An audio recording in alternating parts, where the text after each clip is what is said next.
అగ్రనేత రాహుల్ గాంధీని అరెస్టు చేయడాన్ని నిరసిస్తూ కాంగ్రెస్ పార్టీ ఆధ్వర్యంలో నిరసనలు కొనసాగుతున్నాయి.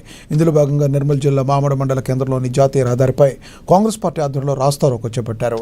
నీట్ ఎగ్జామ్ లీకేజ్కి కేంద్ర మంత్రి ధర్మేంద్ర ప్రధాన్ బాధ్యత వహించి రాజీనామా చేయాలని కాంగ్రెస్ నేతలు పెద్ద ఎత్తున డిమాండ్ చేశారు. కేంద్ర ప్రభుత్వం ప్రజల గొంతును అణిచివేసే ప్రయత్నాలు చేస్తుందని దాన్ని విరమించుకోవాలన్నారు.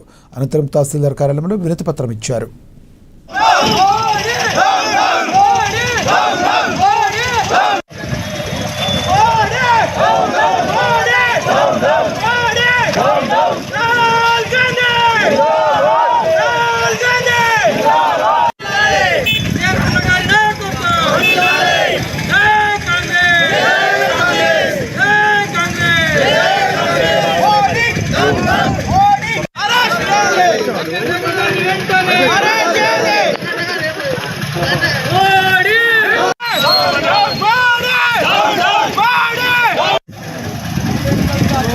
అయితే దేశవ్యాప్తంగా జరుగుతున్న ఆందోళన ఏదైతున్నదో దాంట్లో భాగంగా కాంగ్రెస్ పార్టీ పిలుపు మేరకు ఇవాళ మావడ మండలంలో ధర్నా కార్యక్రమానికి రావడం జరిగింది.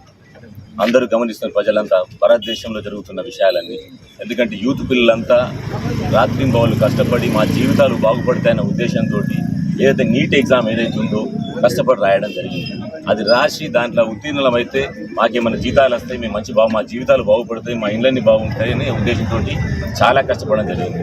ఈ బీజేపీ తరఫున దొంగలు కావచ్చు, వాళ్ళంతా కలిసి నీట్ పేపర్ లీక్ చేసి డబ్బులకు అమ్ముకొని వాళ్ళ జీవితాలతో ఆడుకోవడం జరిగింది. ఎంతోమంది సూసైడ్ చచ్చిపోవడం జరిగింది.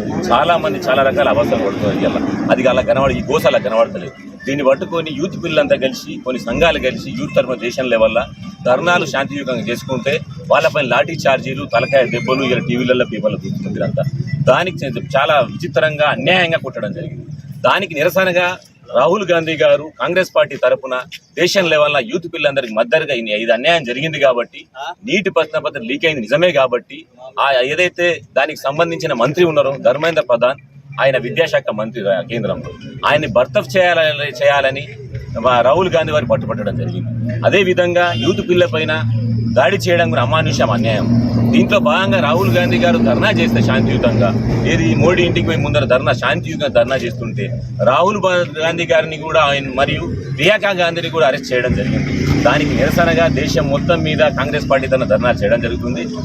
ముందు రోజులలో ఇంకా ఉధృతమవుతుంది. ఎందుకంటే ఖచ్చితంగా విద్యాశాఖ మంత్రి ఎవరైతే ఉన్నారో ఆయన ఖచ్చితంగా బర్తరఫ్ చేయాలి.